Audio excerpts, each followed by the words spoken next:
Hey, it's Christina. Thanks for joining us, and welcome to The Squeeze.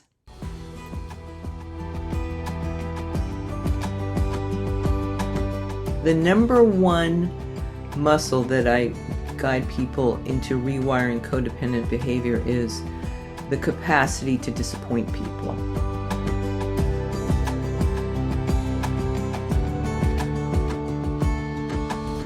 Today on the show, I'm speaking with Carista Luminare. Carista is a consultant, counselor, and coach, and she has over 4 decades of experience. In 1978, she graduated from Harvard in psychology and social relations. This laid the foundation for her subsequent pursuit of a doctorate. Her academic journey paved the way for pioneering work in educational programs that were centered around early attachment and shedding light on how our earliest relationships shape the adult intimacy and leadership dynamics. She's also the author of the book Parenting Begins Before Conception, and she's lectured throughout the U.S. She's also been featured in various media talking about early attachment in human development. Carista's private practice focuses on unique, intelligent, and driven overachievers seeking transformation. And you can find out more about that and her evolutionary leadership program in the show notes. I hope you enjoy our conversation. Welcome to the show, Carista. It's great to have you here. Thank you. Wonderful to be here. Well, I think I've mentioned I work primarily with organizational leaders, and something that is perpetually interesting to me is how entrenched so many organizational cultures, and I'm talking about the implicit cultures, they seem to be really, really invested in ignoring, denying, avoiding all those messier aspects of our interpersonal dynamics. And it's almost as though there's like this unspoken agreement that when we're at work, we're just somehow expected to rise above all of that mess. And of course, that doesn't work, because wherever there are people, there will be challenging dynamics, and we can't really leave ourselves behind. So I want to explore a bunch of that with you today. But I want to start by describing a really common dynamic. Okay. So let's say that there's a leader and they suddenly find themselves having their emotions triggered when they weren't expecting it. And it's disorienting, and it's even a bit shocking. And, it could be for a number of reasons. Maybe they were on the receiving end of some constructive criticism during performance review. Maybe they were in a meeting with their boss was there, and then someone interrupted them. It could be anything like that. Whatever the context, though, the common theme that I hear over and over is that the intensity of their feelings is really out of proportion to the current reality. At least that's the way they describe it. So obviously, we're in the land of triggers. So what I wanted to ask you, Carista, is, so how can leaders become more aware of their triggers and reactive patterns, so that when they're in these organizational dynamics, it doesn't come out of left field? What strategies can they do to sort of manage them and almost normalize this part of human nature? Well, you're really talking about triggers being governed by the brain. So the brain is made up of different parts, first of all. So when you're triggered, you're what I call hijacked from the prefrontal cortex, where we're in green, everything's a go. We're much more pro-relational. We have the capacity to have empathy and appreciation and kind of collaborative win-win, be able to be creative and have mutual understanding. And then when we get triggered, which means someone's behavior feels threatening to us, we often get hijacked in the midsection of the brain. That's often called the amygdala, where we go into fight or flight. Even freeze and fold is the lower part of the brainstem.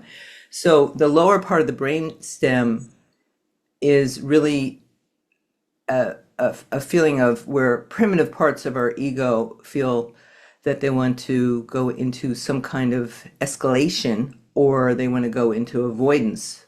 The fight is more like, I'm triggered, you other person, be it personal or professional, feel threatening to me right now, and I've got a whole bunch of adaptive behaviors that are conditioned in my brain, in my nervous system, in my psyche to respond in ways that feel more like a warring brain than a loving, compassionate brain. So we go out of pro-relational to non-relational or anti-relational behavior.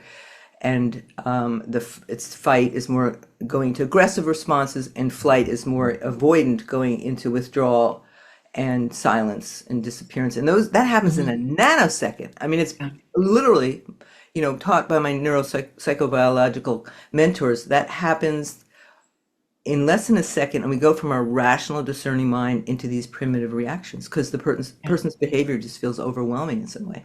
Yeah, Even so that makes sense. So, yeah. okay, so what's a leader to do? That's our reality. What's You just anyone to described do? it beautifully. What's anyone to do? Yeah, never mind organizational life. Yeah, I Life. mean, How do we get out and how do we get out and ahead of that? How do we work with well, well, the first thing is to really understand that you're being hijacked by your brain. So, part of that is to learn how to self-regulate, how to find ways to self-soothe, to calm down, and to also know where your triggered reactions are coming from. When you get that? triggered, regardless of who or what triggered you, your fight or flight hormones are creating these body sensations, like I said, and they're always the body sensations themselves are early warning signals that you're moving from this loving brain, the green state, everything's go and safe, into the more warring brain, yellow or red. Caution, caution, yellow, red. You feel overwhelming and threatening. I got to get out of here. So, knowing that almost anything can trigger your subconscious threat detector, a facial expression that reminds you of your Right. raging father, or, a pitch in the tone of the voice while you're speaking or the other person's speaking, some threatening words, or just a sudden change in energy can alert the system that you, Mhm. other person, or me are getting, overwhelmed with reactivity. So to know the specific body sensations associated with your triggers. So you have two Mhm. options, when it starts to happen. So, for example, I had a raging father. So if I see someone professionally, personally, well, they'll start to have nonverbal expressions that remind me, my dad, his lips would get tight and his body would get rigid. I might be even projecting, making up that that person is upset with me or that I'm in trouble in some way. And so I know to go inside and, work with my breath and work with my own Mhm. sense of knowing that, I trust myself, and going more into my higher nature identification and my adult emotional sense of myself, and respond from there. Or if one's really hijacked, I call it overwhelmed with the reaction, the triggers just flood the system, Mhm. then what I will do is have an agreement with someone that I have that tendency with, to ask for a pause, or to say I need 30 seconds, or I need to go get some tea, can I come back when I feel a little bit more productive. So in a personal or professional relationship dynamic, if there's a tendency to trigger a lot, in the way that I counsel, my clients who are in these dynamics at work, is to know when you suddenly feel you can't engage in a productive way with a person. Mhm. If it's someone you have vulnerability with, where you can share, we have a tendency to get into this kind of dynamic. What are we going to do when we do? Can we take a pause, you know, so that I can really get myself centered and you can get yourself centered so we can be more productive? Because the truth Mhm. is, when we're hijacked, we're not in a rational sense, and we can't be as productive. We can't be as discerning. We can't be as open-hearted. Why? Because when we feel threatened, our brain gets chaotic and our heart closes. When our heart Yeah. closes, we're in defensive postures. There's a couple of things I heard in there, Carista. The first is like you can actually, if you're, aware and practicing presumably some awareness, you Oh, recognize, oh, hey, I'm starting to sweat here. Maybe yeah. I'm starting to, uh, get sort of heated up here. Maybe there's something I can do. So that's sort of like in the moment. And then I also hear like designing your relationships with people that you have safety with, to be able to say, like, what are we going to do, when this thing gets heated? So a little bit more of a long-term strategy. So there's something that I provide to my clients. I just call it a timeout. Yeah. Timeout is not just for children anymore. Right. And that can be really useful. So I'm totally aligned with you on that sort of dual strategy. Yeah, jump in. Yeah. The a client I have active right now, she's a CFO with a CEO, and they're actually in the dialogue of being triggered by each other's mother wound. They've gotten to that Mm, level, and they've mm, really been able to dismantle some of the quick triggers, because they know that there's something going on beyond real time. Right. They have that enough self-awareness that they can do that. But that, she had to work with me, he had to work with someone else. I'm more Yeah. psychodynamic, so I was able to give her a context to talk to him.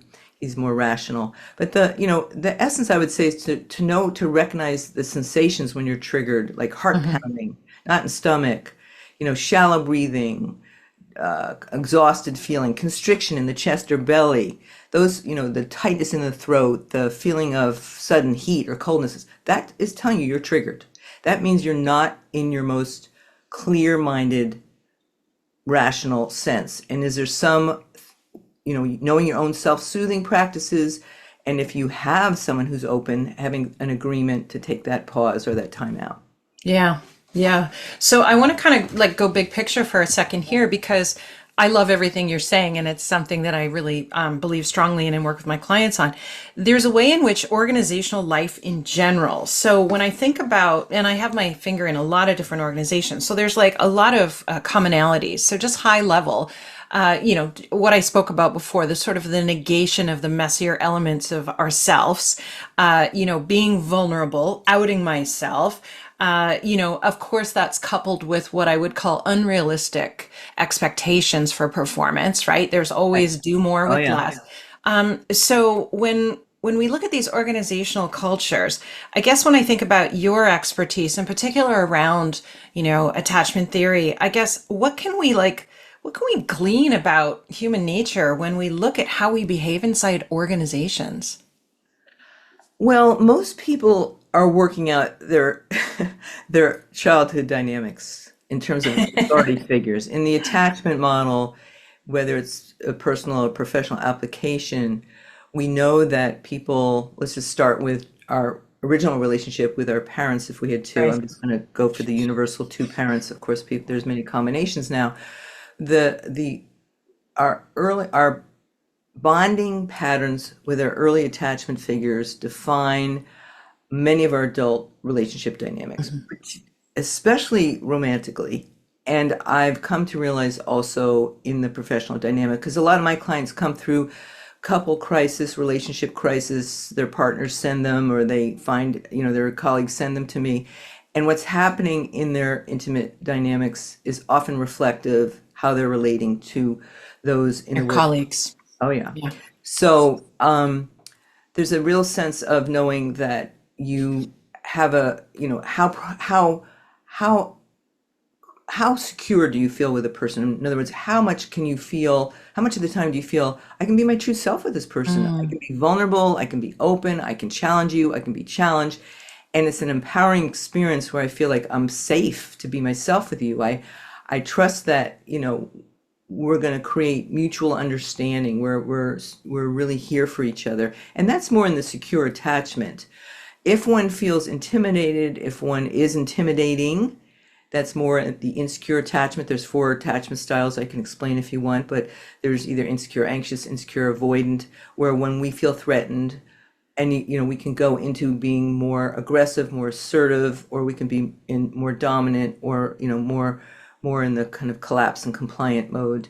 And people are projecting all the authority issues they had with their parents. So if they didn't have a voice, if they were more compliant as a child or more defiant, more the rebeller as a child, that may play out with the authority figures. And or they if they are the authority figure, if they're more in the executive end of the of the structure, then they might be playing out some of the ways they were related to in relationship to power, Yeah. which is often leadership. Am I going to blend my power expression with my compassionate nature?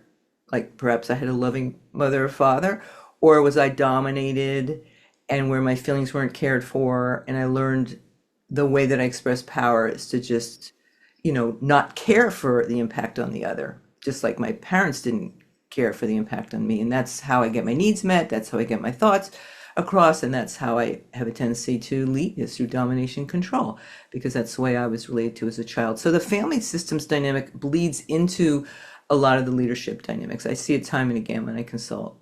Totally makes sense. And, there's so much research on power, rank, and authority. And I've done a lot of that myself, and I work in that quite a lot. And I think that when it comes to hierarchy and organization, you see a lot of automatic behaviors around it, whether you are the person with the designated authority or the person below that person.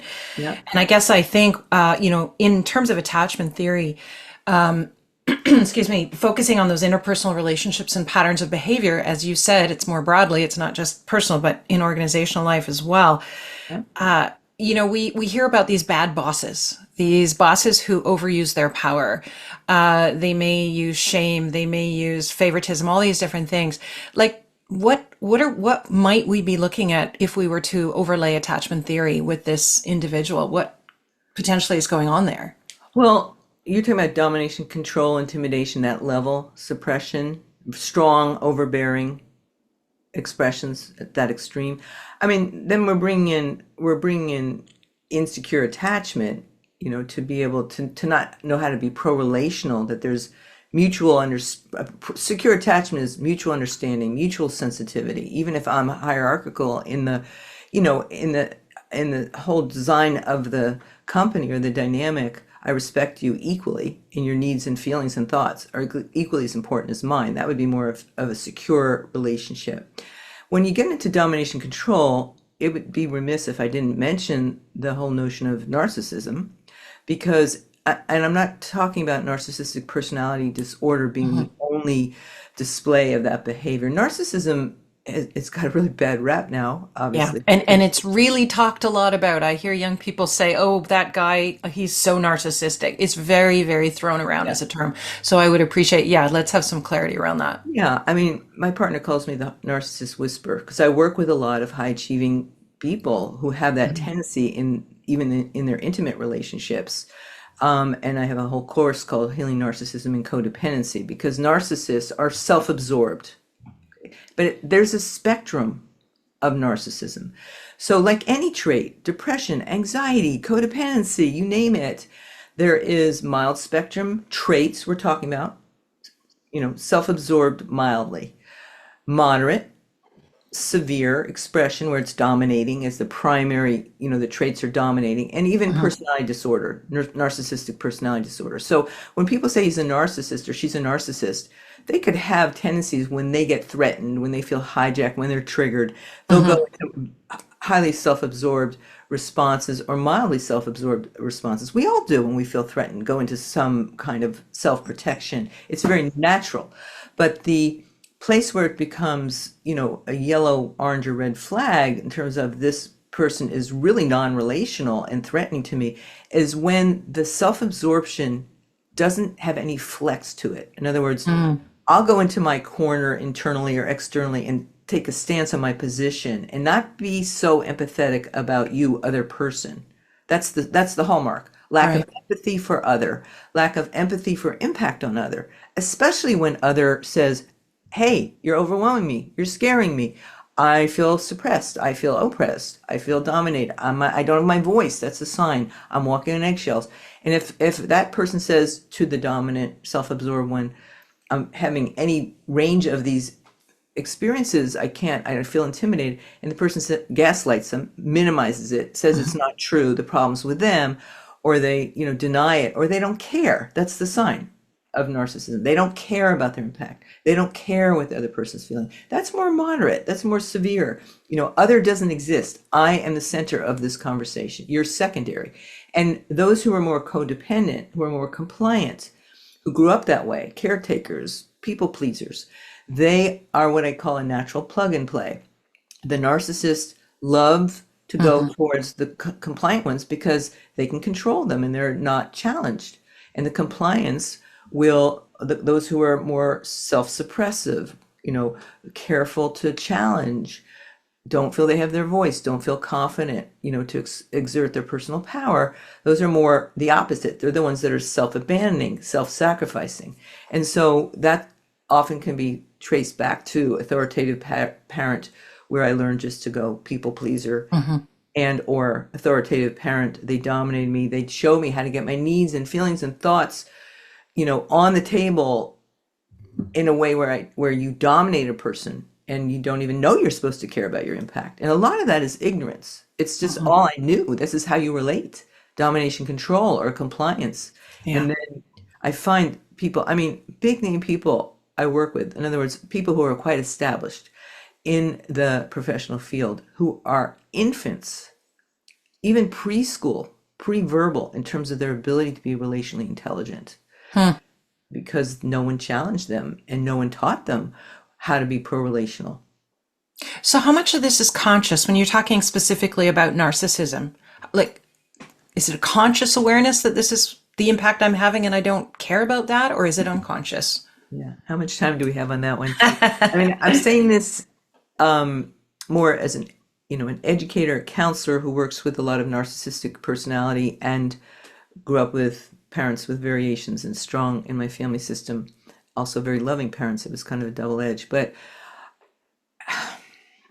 it depends on the person, how much self-development work, how much they've been challenged, how much they care to even look at their impact on people. There are those who are conniving, manipulative, and cunning consciously. That's a conscious state. Machiavellian kind of Yeah. bent. Yeah, conscious misuse of power, Hmm. especially if they are challenged by people that really, people in their family system or people in their organizational system, and they are given a chance to self-reflect or do some work, and they really don't change their behavior. And of course, we know there's a lot of, deception out there. That's matter of fact, we just discovered my website has been hacked, so I'd call that a narcissistic act. Yeah. You know, Interesting. Mm. so then there are those who are what I call conditioned with narcissistic or codependent traits or any of the attachment traits or any personality traits where they're conditioned through what happened and how they learned how to relate. They adapted, we call adaptive strategies in child developmental trauma in terms of how they were related to, never given a chance to be, cared for or educated what love is and what love isn't, the wisdom of love. And they're just habitual until someone calls them out and Yeah. says, ouch. And then are they going to learn and care about how they're relating with the person? And that takes usually a very wise guide who's relationally skilled, counselor, coach, consultant, or partner who's quite secure and awake and aware, or a colleague who can help them see what they're Hmm. doing and they care to learn how to be more conscious about how they express themselves. And you can always rewire a trait, particularly in the mild, moderate, severe spectrum. You just Hmm. have to do the inner work. Yeah. And so I want to circle back. You said something, Carista, about narcissism and high performance. And I have a lot of high performers in my practice, and I I do call too. myself a recovering high performer. Can you just like unpack that? That's because I That's know I'm listening and I'm sure they'll be listening too. well, it's funny because I call myself a recovering codependent. And my partner, we're very open in this course, Healing Narcissism and Codependency. He's a high achiever, I'm a high achiever. We created this body of work based on our traits romantically when we first met a long time ago, where I would go more into the compliant, he would go more into the self-absorbed, just by conditioning, not personality disorder. And he calls himself a recovering narcissist. And, that's recovering means you're really committed to know your traits, even if they're mild, Mhm. not from a place of self-shame, but more a place of self-empowerment. I know my traits can have this adverse impact on me because I'm not in I'm getting triggered, they're getting triggered, therefore we're having an ineffective communication dynamic. And we need to recover our true self. That's what we're recovering, our true nature. Yeah. So we're going for this way, my behavior pattern is not optimal for having a productive communication. Let's just call it that generically effective, compassionate communication. There's many synonyms, wise communication. And I need to dismantle this conditioning, find the people, programs that help me do that. And then I recover my true self so that when I perform, in the case of your distinction, recovering performer, my performance is authentic. I'm being my true self. I'm not playing a role that's false, that I've learned to adapt to a family, it's my role in the family or my role in the company. So, with the high performance, in the absence of doing any self reflection or understanding that, there's like, I think what I hear you saying, and it sort of echoes my own experience, that there's more of a compulsivity to performing than what you're describing is uncovering, getting clear, and then performing from more authentic energy, if you will. Is that what It's you're consciousness, saying? more authentic consciousness. For example, usually I've found, and it's in my own background, and I work with a lot of high achievers myself, is that in the childhood dynamic, one learned that they get valued for performing, for achieving, and often being a perfectionist. The challenge is we split off from our authentic knowing ourselves because if the only way we get valued and loved is that we get that A or we do it perfectly, then we actually start to disconnect from choices we may make in interests, school interests, subject headers, colleges we go to, programs we do, where we realize it's not really our interest, but we're doing it to get approval and love because our parents don't know that we were actually born to be our true self, not to be an expression of their agenda on us. And so a lot of the midlife crisis that I see that goes on for people is there's enough awareness to go, something it feels so off about what I'm doing in my life. Even if I am CEO, president of this, great mother, father, whatever it is, wherever their leadership expression is, I'm split off from something that's self-fulfilling. I feel empty. I have the degrees, I have the place in the organization or in my family. I have even money good enough, but I feel empty. I don't know who I am. I don't, and I'll say, well, describe yourself. And the descriptors are very superficial. They're external. They're not, I know who I am as in terms of a virtuous being. I know my emotional intelligence. I know what I feel. I know what I need to be true, to be authentic. They can't access it. They're really, playing a role. And Yeah. so we clarify what that role is, and then we need to get back to who are you really? And that's a process we were supposed to go through developmentally from when we were born to when we left the house. That childhood You're is saying it doesn't happen for all of us, Carista? oh, no way. No way. No way. I mean, Clearly, we wouldn't have so much business if it did. right. There's a statistic out there because I'm a secure attachment specialist, and it says that 50% of the people get secure attachment, some form of it. In other words, Wow. they felt safe, they felt loved for who they were, in general, they felt they could be themselves with at least one primary attachment figure. I haven't found it. Um, Hmm.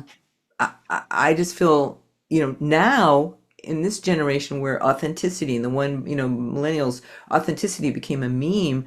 I know because I have trueself.net and that was esoteric back even in the 90s, true self and authentic. It came out more in the 2000s and it came into leadership, to be authentic. But that's one thing to have the concept to be authentic. The Hmm. actual ability to be Quite authentic another to be it. Yeah.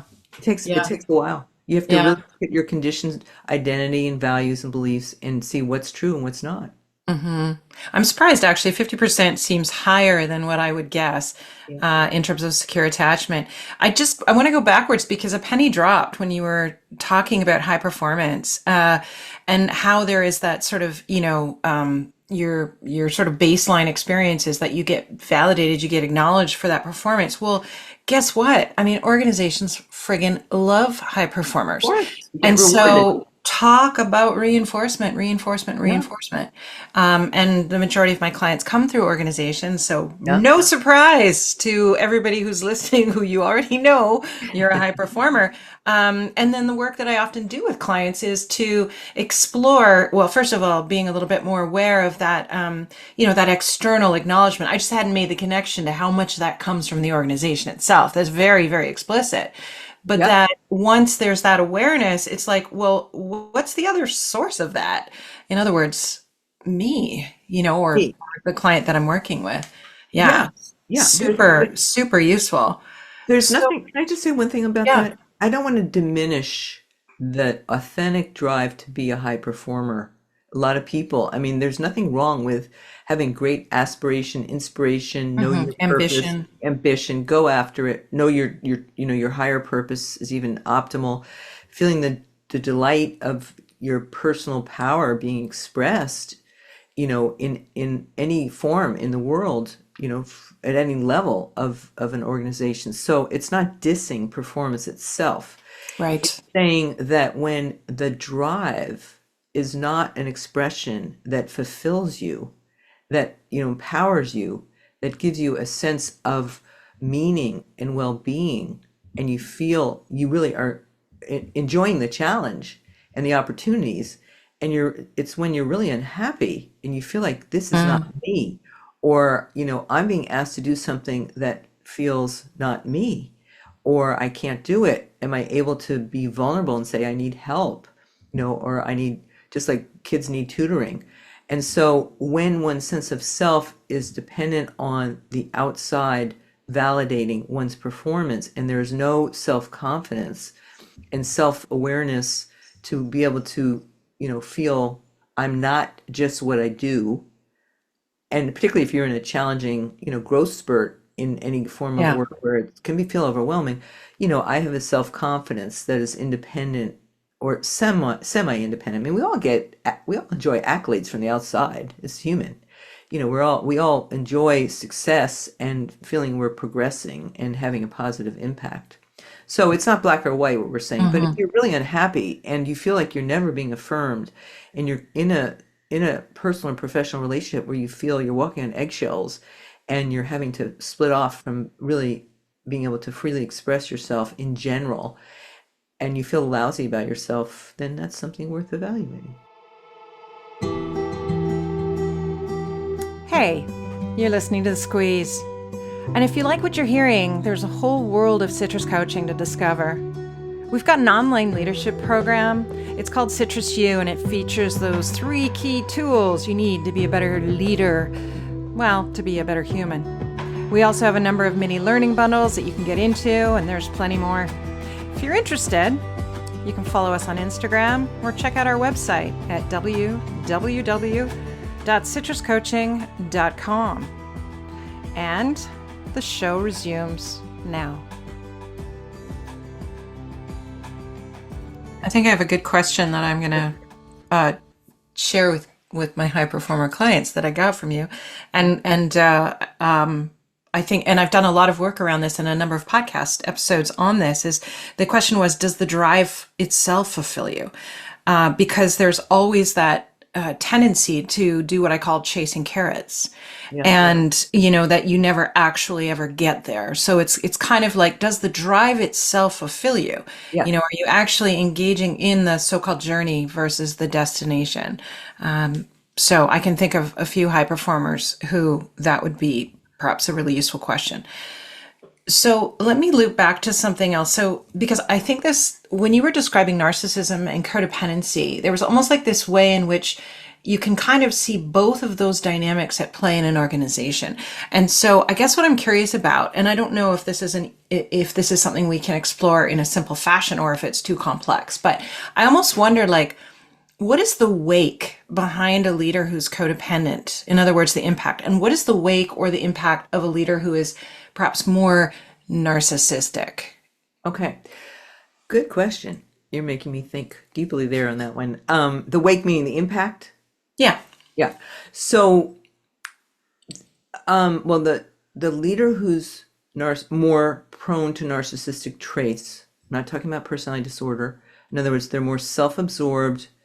It goes from, their behavior goes from mild, oh, sometimes I'm more self-absorbed in a way where I'm kind of insensitive to my impact on other, to more severe, there is no other, everything revolves around me. The more severe narcissistic nature, actually lack empathy to care, especially when you report something of you're disturbed with me.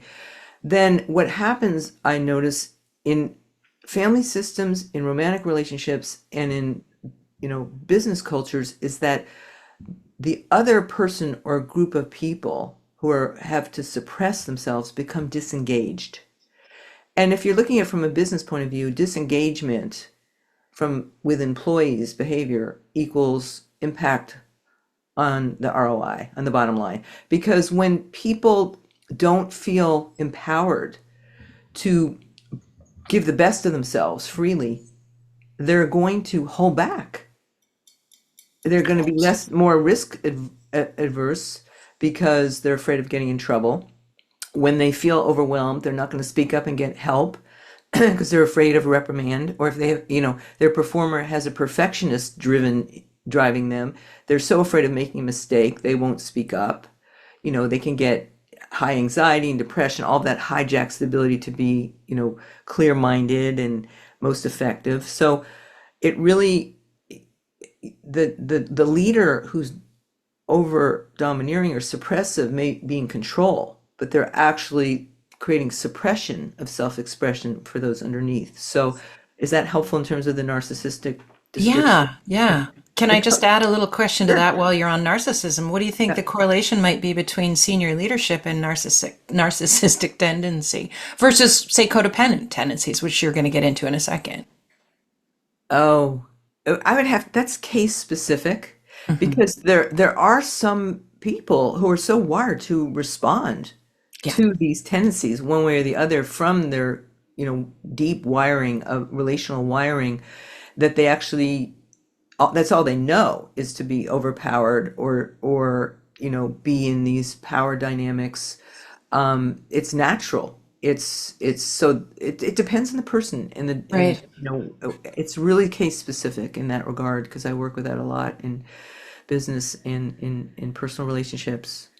Yeah, I was wondering if maybe like on a more of an unconscious level, like so people that are maybe not self-aware, not curious, may find their way into more senior roles with more narcissistic tendencies versus people who maybe have Yes, more. Yeah, okay. So yes. that was just a hunch that I had because I certainly see some bad behavior that might reflect that. But Sure. you were I mean, going to it's talk. domination and control is more leadership. Exactly. Yeah. Yeah. And then there seems to be almost like a cultural sort of implicit acceptance of that that's what we expect and anticipate. We've got, our historical examples and how organizational life, we might have changed as a large culture, but our organizations tend to hold on to that, what do I call it? They call it the old boy network or the, this is the way we've always done it Yeah. kind of entrenched way of thinking. I would say from a relational criteria perspective, it's the difference between competitive, domination, submission, hierarchical, role, identity, communication, and collaborative. Right. Collaborative is more, win-win, and that's more secure attachment principles. Not to say there isn't, the leader, the CEO, the CFO, the manager, upper manager can't make the final decision. Just like in secure attachment in a family system, the parents often have the final word. So you still can have hierarchy within a collaborative, mutual understanding, care about what's going on for you, want you to speak freely and have, what is important, what's important for you to be understood by me, the one who's your superior. Like you matter, you're human, you matter. I don't just get to dominate and you suppress yourself. And that sounds like a description of a boss that becomes what I call a destination boss. People want to work for that person because Yeah, that's a little bit of a unicorn. It's not that common in organizational life. yeah. Let me just make one distinction, knowing you want to go into the codependent wave effect, that that leader needs to really be identified with what I call their compassionate nature, their compassion virtues. They have to want to care, they have to want to care about impact, care about the other person. They have to be heart-centered. Hmm. And as Joseph Campbell said way back in the 60s, one of the leaders of the men's movement, for a lot of people, particularly men, the longest distance in their life is the 12 inches between their head and their heart. Whereas women by nature, estrogenic brains, caretakers, often, not always, have more of the emotional intelligence integrated with some of their, leadership style. Again, a generalization. You can find men who are this way, you can find women who aren't this way. But there is a sense of I lead with my mind and the emotional feelings don't matter. Although emotional intelligence became quite well regarded, in the early 2000s. So that's been Right, changing right, as well. right. Yeah. Human potential movement took a lot of us into that realm. So you were going to talk about the codependent side. So the wake left behind a leader who may have more of an expression of codependency. Yes, I've got one in my mind right now. He came to Perfect. me. He came to me through. his romantic relationship crisis in the role he was playing, more of a sense of not enough authority, compliant, not, and if I leader self-suppress, don't know my needs and feelings, self-abandon, self-sacrifice, my connection to what's important to share, these are all synonyms for codependency, Right. then I will not be able to value the needs, feelings, inner life of the people that I lead. Hmm. Or I will not assert boundaries or encourage others to assert boundaries because I don't even know they exist. Right. Codependents in general have very porous boundaries. Their Hmm. whole, Hmm. being a recovering codependent myself, extremely recovered with a tad of always staying sober. I will get hooked. Because I had very domineering parents. But to find the voice, it's really the codependent, their mantra is really, what about me? Because no one cared Hmm. about them. Hmm. Hmm. So the what about me includes ultimately when one's in healthy pro-relational dynamics, it's what about me and what about you? That's the Right. resolution of narcissism and codependency. Both of our needs and feelings are equally as important, and we learn how to navigate collaboratively in any particular decision with understanding in the hierarchical structure of business. Those who are in the higher positions will often have the final word or final decision, but I care about your feelings and needs.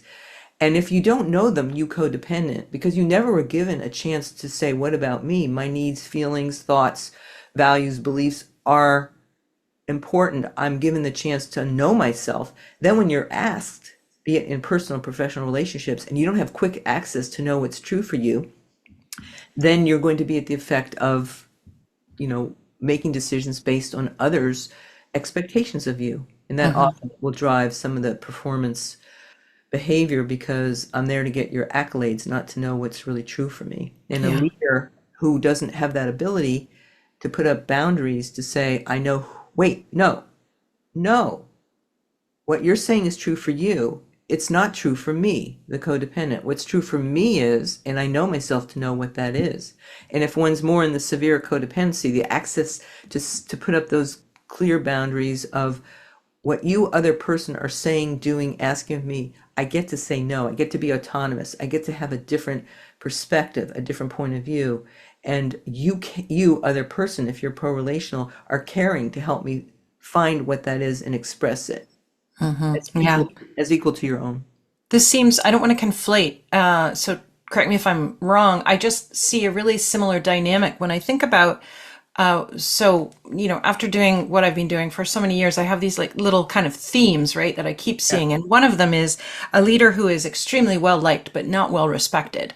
And so it could be someone who's just gotten where they've gotten based on these incredible skills of building what feels like rapport. And so, I've had people say to me that report into leaders like this, yeah, that person would be an amazing neighbor, but I wouldn't follow them into like a reorg because I Yeah. don't trust them. Right. So am I overlaying something that doesn't belong? But I just kept hearing little threads of what you were describing when you were talking about codependency. Could that be that leader that is just really interested in like how they're seen versus actually having boundaries and being able to challenge and maybe a little disharmony is actually a good thing in their team. Oh, for sure. The number one muscle that I guide people into rewiring codependent behavior is the capacity to disappoint people. Beautifully said. You cannot be true to yourself Yeah. if you don't have the endurance that you will have. People will not be able to support everything you have to say and do. You won't be the good boy, the good girl, the golden child, the perfect this, you won't get the accolades if you're going to be authentic and vulnerable, because you have to be able to differentiate and say, actually, I person A am hearing you person B, and what you're saying isn't true for me, or I agree here but I don't agree there. And so they're basically the people pleaser, it's often called, Hmm. is exactly the name. They're pleasing people Yeah. at the expense of being true to themselves. And that takes some significant effort to rewire that, because I just plant a seed here. I could spend a whole hour on this one. I work with a lot of high achievers, extremely intelligent, who are what I call emotionally very young, and are dancing between these two poles of being self-absorbed or self-abandoning because of their conditioning. And when they come out of codependency, what about me? They love that. What about me? Matter of fact, I have one right in my mind right now. I worked with yesterday. Super successful lawyer, no Harvard, Mhm. etc., business trained. And he's blowing up his marriage because he's discovered he's sacrificed his whole life coming from a compliant background and culture, and lived for his family and lived for his wife and his children, and he's never been able to know what he really wants and needs. And he's like 40, no, he's 49. And he's in what I call the rebellious phase he was supposed to have when he was terrible Mhm. twos, terrific twos, all the way up to teenage rebellion, where we're supposed to be age appropriate. What, it's about me, it's about me. And our parents teach us, well, there's also impact on other. That's a secure attached parent. So now he and others suddenly go, what about me? And they swing to the opposite. They're self-absorbed and they I'm a don't bit of a have, bully. yep, they don't and they don't care about impact, and they're very reckless like a teen, and they don't know that they actually need to care about impact on the other because no one cared about their impact on them. So they go from one pole to the other, and they get very self-absorbed, and they blow up a lot of relationships. And so Mm. one of my pattern interventions is you have to slow this down, and to give, I have some very simple skills that you never want to lose sight of your impact on another, ever. That's what Mm. an adult emotional being presence is always committed to. I care about others' impact on me, and I learn how to manage and express around that. And I care about my impact on another, because otherwise we become self-absorbed and indifferent, and we're playing the other side of the coin. Sounds so simple, Carista. Sounds so simple. It's Uh, hard.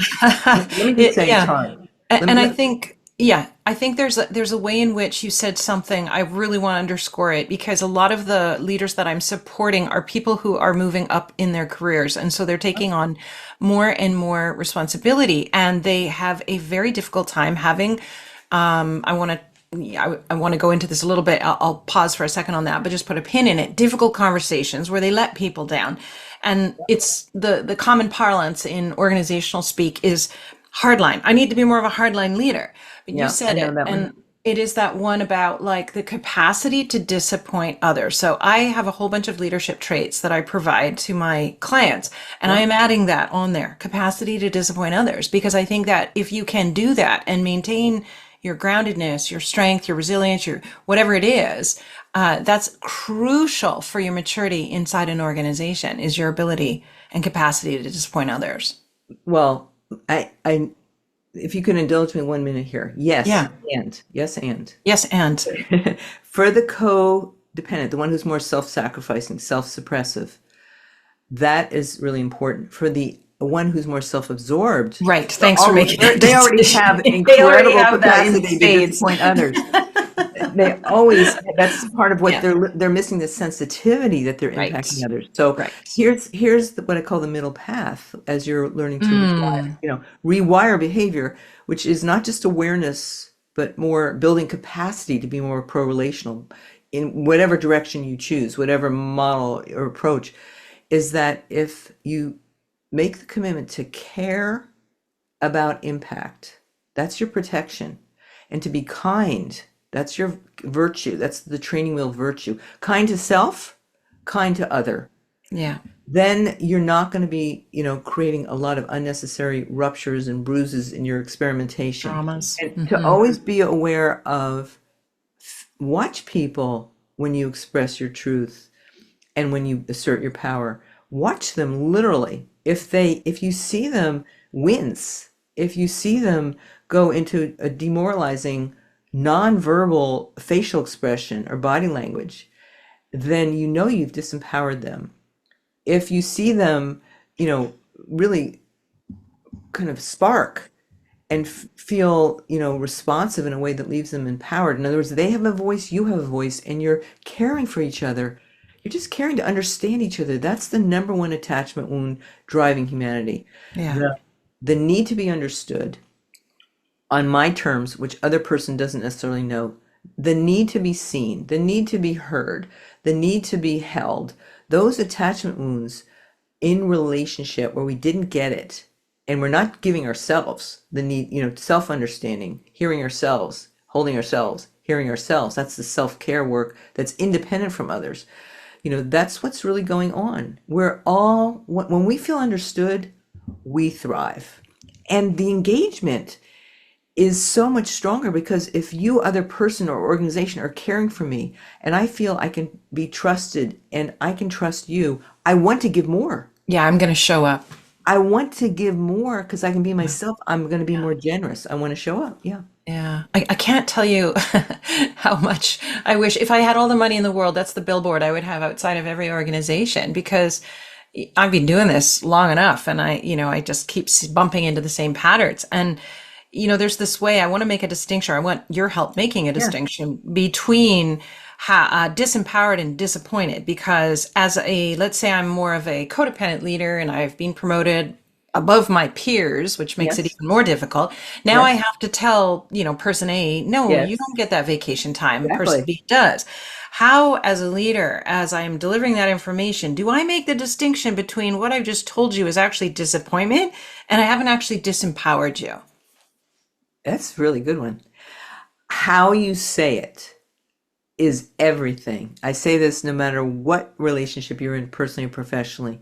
Truth without care about Mm, impact lovely. going to disempower a person. If you don't care about their feelings, you don't have empathy, then you are going to, have a more adverse impact on them. If you go, I'm really sorry, I know you really want this vacation.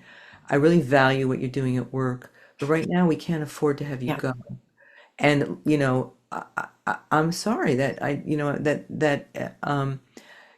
now if it's a death or family wedding or something, it's like, this is really hard. We've got our budget due. Let's look at how we can work this out because I know this is really important to you. Just validate this is really important to you. So I care that it's important to you. I care that I'm having difficulty, saying yes or no. You're a human being. I'm a human being. Let's be real here. Let's be real. And I may have to say no, but just know it's really hard on me to say no. Yeah. I care Yeah. about you. It's reminding me, Susan Campbell was on the show. I know you know Susan.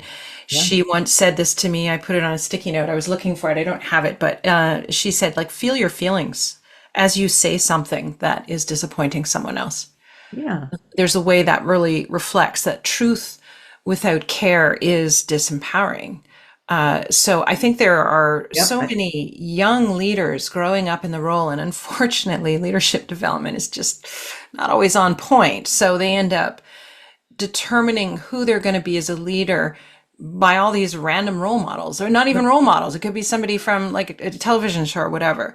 But It could be their parents, by the way. Authority probably, figures, thank you. Yes, likely. grandparents. Yeah. Yeah, and so then they're in this situation. Like, I mean, honestly, one of the number one challenges that I'm brought into organizations for is the leadership is not having difficult conversations. And so if you're in an organization, I do a lot of work in public sector, so in government and healthcare, and Yeah. there's like ridiculous amounts of cuts to budgets, and there's like Yeah. different units are being collapsed together, and you're having to do People's more with livelihoods. Yeah. so much stress, right? And then there's just this way that people just don't want to go into those conversations. And I think going back to the beginning, and we're just going to be sort of on the wind down piece Sure. here in a moment. Going back to the beginning, it's sort of like, what can we glean about humanity from looking at how we behave inside organizations? There just like seems to be this very strong desire for people to feel safe, and that having a difficult Absolutely. conversation to them doesn't feel safe. And it Yeah. sounds like it doesn't feel safe based on a lot of what you've shared with us about those attachment challenges, or I don't know if you call them disorders, but a little bit around also the narcissism and the codependency. And so I guess I'd love to give you the last word to say, so in all my years of doing this, there's always the next shiny thing. There's all these leadership books out there. Yeah. And, I have my own theories and I produce my own content as well. But if there's like a leader listening right now and they're like, oh, all this drama, and yes, probably there's more of a bent towards the difficulty having those conversations. So let's speak to that leader because, a lot of the other leaders I Sure. have that might be more directive and they're comfortable with that. Yeah. I think there's fewer of them, frankly. So in speaking to those leaders, Yeah. Carista, that they're sitting there going, I don't want all this drama. This is too hard. I'm so overwhelmed. I don't have time for this. What are a couple of things that they could do to kind of like create a little bit more spaciousness and a little bit more empowerment? Okay. What comes up for you? Sure. So they don't have the time to do the inner work. They go, They oh, say they don't. right, right. Or they're afraid to because they, uncovering it's like That's it. It's yeah. fear, guaranteed that 9 times out of 10. They're Yeah, afraid let's to say it's lift the fear. lid. They're afraid to lift the lid. Yeah. I understand, and everyone has their own adaptive strategies. So my recommendation is always, if you're going to assert a point of view, even if you're going to fire the person, and you're going to affect their livelihood or, demote them or something that's really edgy, to ask if you can, which may be too hard, just to say you really care about them. I mean, to soothe them with something kind, value them in some way, um, affirm them in some way. And if you have the capacity to handle it, ask them how they feel about what you're saying, which can be hard for Wow. some people who don't know their feelings. To buffer anything with, I care about you. I care, I know this is going to have impact on you. I know this is scary. You're a new parent and I have to let you go. And, it's really hard on my heart.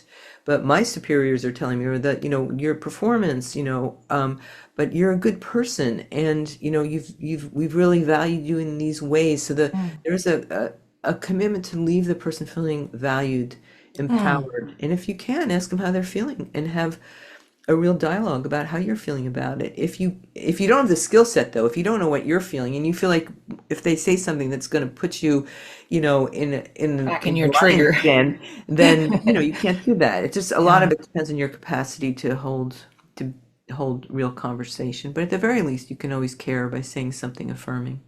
So it sounds like all roads lead to Rome being, building your self-awareness, that the more you understand yourself, that in those situations, you're probably going to be a little bit more, you're going to be more resourceful. You're going to be able to say, I feel really sad as I'm saying this. Yep. And And and I you're a good person and is what you're a good person and I care about you. And it's so obvious, yeah, Krista, and yet there's this way in which, and I'll just say this last piece here because imposter syndrome is something, I know you're familiar with. very much. What is incredible to me is that everybody knows it's a thing. Everybody knows it's Yeah. bullshit, pardon my French, and yet everybody continues to nod in a meeting as Yeah. though they know what is being talked about when they have no clue.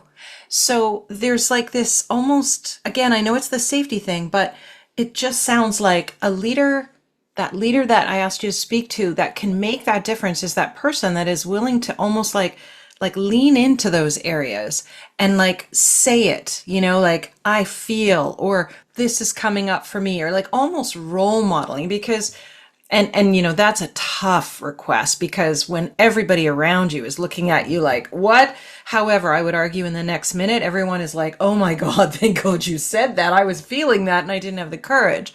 So there's something about bursting that bubble, that illusion of like we all have to look like we have our shit together Yeah. when nobody does.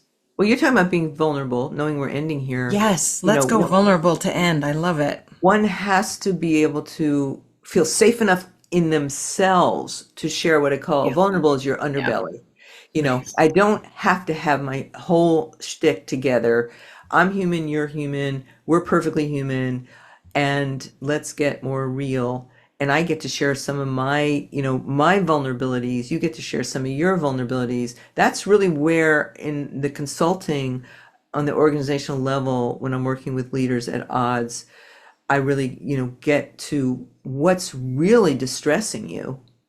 And that is when that's not allowed, then imposter syndrome dominates. In other words, I have to play this act of having everything together while I'm miserable or afraid of you or afraid of what's happening with, the numbers. And I can't really share that I'm feeling inept.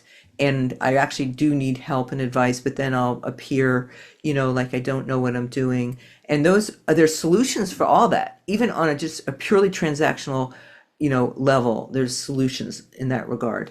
But if you can't get real about what's really going on inside or between you, and you don't know how to communicate it in an effective way that's going to create positive outcome, most people suppress and they play a role. Yeah. Okay. So if you're listening, you heard it right here. Be a leader who role models being real and take the time to do the deep dive and lift the lid and be curious. And it's organizational lives are dying for this stuff. There are people literally taking stress leaves because there is not enough humanity and there's too much stoicism. So, Carista, this has been an awesome conversation. I've thoroughly enjoyed it. I appreciate your inputs. Thank you so much for You're being welcome. here with us today. You're welcome. Thank you for the opportunity. You're wonderful.